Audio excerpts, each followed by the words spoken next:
Assalamualaikum warahmatullahi wabarakatuh. Perkenalkan, nama saya Reski Miana Gurki dari PSKM 24A dengan NIM 4243210032, ingin menjelaskan mengenai bioinformatika di bidang pertanian. Nah, sebelum itu kita harus mengetahui apa sih itu bioinformatika. Bioinformatika di bidang pertanian adalah bidang yang mengintegrasikan ilmu komputer, biologi, dan matematika untuk menganalisis dan memahami data biologis yang terkait dengan pertanian.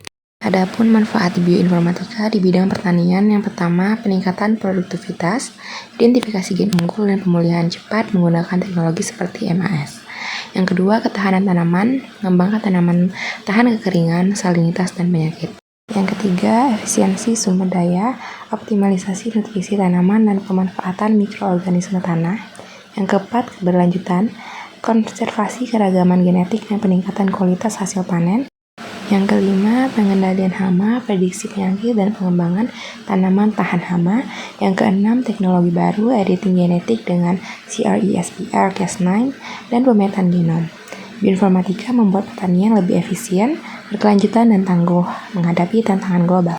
Selanjutnya, penerapan bioinformatika di bidang pertanian. Yang pertama, pemeliharaan tanaman modern, mengidentifikasi gen-gen yang bertanggung jawab atas sifat unggul seperti hasil panen tinggi, ketahanan terhadap hama atau toleransi terhadap kekeringan. Teknologi seperti Marker Assisted Selection atau MAS mempercepat proses seleksi tanaman unggul tanpa perlu percobaan berulang di lapangan. Teknik genome editing seperti CRISPR-Cas9 digunakan untuk memodifikasi gen tanaman secara spesifik. Yang kedua yaitu prediksi ketahanan tanaman, analisis ekspresi gen tanaman terhadap lingkungan ekstrim, misalnya kekeringan atau salinitas, untuk menciptakan varietas yang lebih tahan terhadap perubahan iklim. Yang ketiga yaitu pengelolaan hama dan penyakit, mempelajari genom patogen, bakteri, virus, atau jamur untuk memahami mekanisme serangan mereka pada tanaman, mengembangkan pestisida biologis atau tanaman yang resisten terhadap serangan patogen. Lalu yang terakhir ada pertanian presisi, mengintegrasikan data bioinformatika dengan data lingkungan, misalnya data tanah dan iklim, untuk memberikan rekomendasi spesifik dalam pengelolaan lahan dan tanaman. Menggunakan Internet of Things atau IoT untuk mengumpulkan data real-time yang dianalisis menggunakan bioinformatika. Selanjutnya ada alat dan perangkat lunak bioinformatika yang digunakan. Yang pertama yaitu alat untuk analisis genetik, terdiri dari Basic Local Alignment Search Tool untuk menganalisis kesamaan urutan DNA, RNA, atau protein. Lalu ada Molecular Evolutionary Genetic Analysis, digunakan untuk membuat pohon filogenetik dan menganalisis evolusi genetik. Dan ada Genome Assembly Tools, misalnya SPA-DAS, Velvet, atau SOAP de novo untuk menyusun genom tanaman dari data sequence. Lalu yang kedua ada alat untuk analisis ekspresi gen, RNA-seq tools seperti HESAT2, Softlinks, dan DASEQ2 untuk mempelajari ekspresi gen tanaman dalam berbagai kondisi. Yang ketiga yaitu alat analisis data metabolomik, metaboanalysis untuk menganalisis metabolit dalam tanaman, misalnya untuk memahami kandungan nutrisi. Yang keempat yaitu basis data yang digunakan. NCBI, National Center for Biotechnology Information, menyediakan data genom tanaman, patogen, atau mikroorganisme yang relevan dengan pertanian.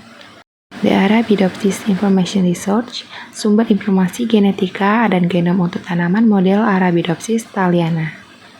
Gemini, basis data untuk analisis genetik tanaman pangan seperti padi dan jagung.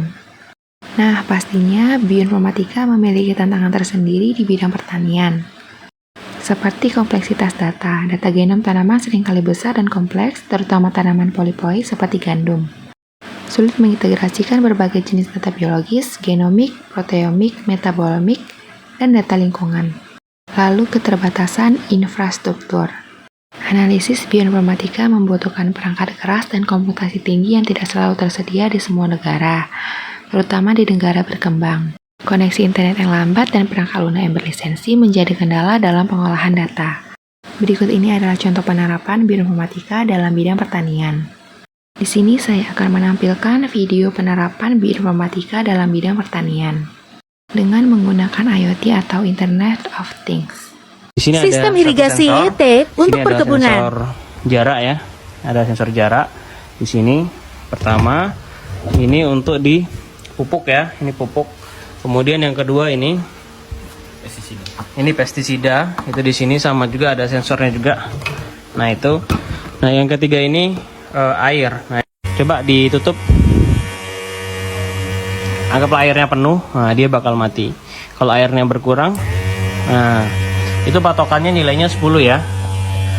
Sini ada sensor kelembapan tanahnya.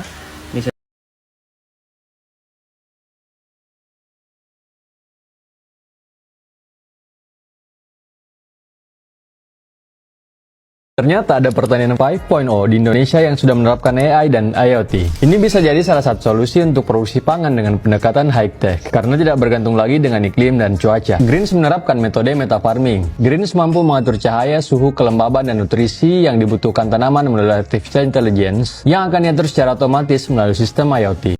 Tas kit pertanian cerdas. Ini keran airnya.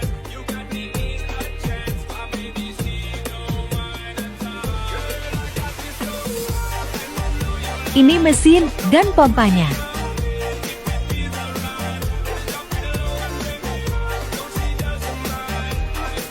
Potensio untuk mengatur kecepatan pompa.